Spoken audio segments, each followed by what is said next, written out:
कई बार हम सोचते हैं कि अगर हमें और पैसा मिल जाए, सारी इच्छाएं पूरी हो जाएं तो जीवन खुशहाल और शांतिपूर्ण बन जाएगा। लेकिन क्या ऐसा होता है? आज की साखी एक ऐसे व्यक्ति की है जिसके पास सब कुछ था, पर फिर भी उसे चैन नहीं था। लेकिन फिर उसे एक छोटी सी घटना ने जिंदगी का सबसे बड़ा सबक सिखा दिया।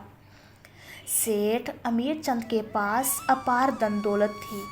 कोई भी सुख सुविधा ऐसी नहीं थी जो उसके पास ना हो, लेकिन इसके बावजूद वह हमेशा बेचैन रहता था।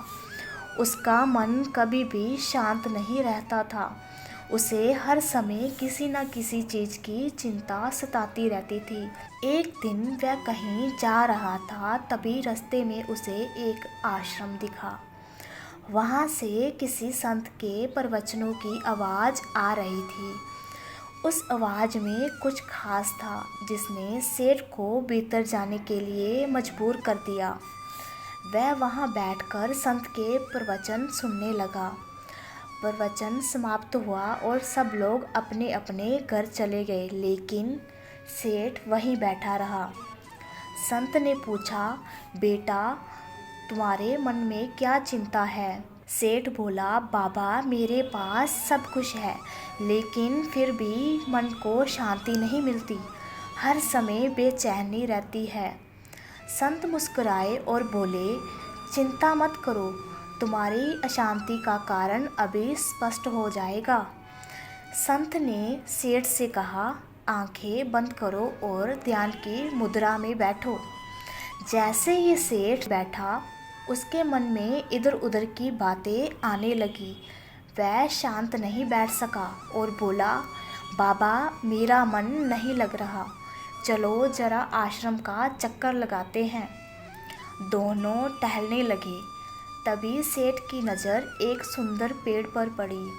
उसने जैसे ही उसे छुआ, एक कांटा चुभ गया। सेठ दर्द से कराह उठा। संत ने मुस्कुराते हुए उसके हाथ में मरहम लगाया और बोले, बेटा, ये तो बस एक छोटा सा कांटा था और तुम बेचैन हो गए। सोचो, जब तुम्हारे भीतर ईर्ष्या, क्रोध और लोभ जैसे बड़े बड़े कांटे चुभे हुए हैं तो तुम्हारा मन शांत कैसे रह सकता है? सेठ के दिमाग में बिजली सी कौंध गई। उसने महसूस किया कि उसकी असली परेशानी दौलत की कमी नहीं, बल्कि मन के भीतर बसे ये विकार है। उस दिन के बाद सेठ अमीरचंद ने ईर्ष्या, क्रोध और लोभ का त्याग कर दिया। अब उसे समझ आ गया था कि सच्ची शांति धन से नहीं, बल्कि मन की शुद्धता से मिलती है।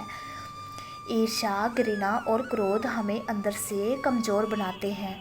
सच्ची शांति बाहर नहीं, हमारे भीतर है, बस उसे पहचानने की देर है। तो अगली बार जब मन अशांत लगे तो ये मत सोचिए कि बाहर क्या बदलना है, बल्कि देखिए कि भीतर क्या सुधरना है।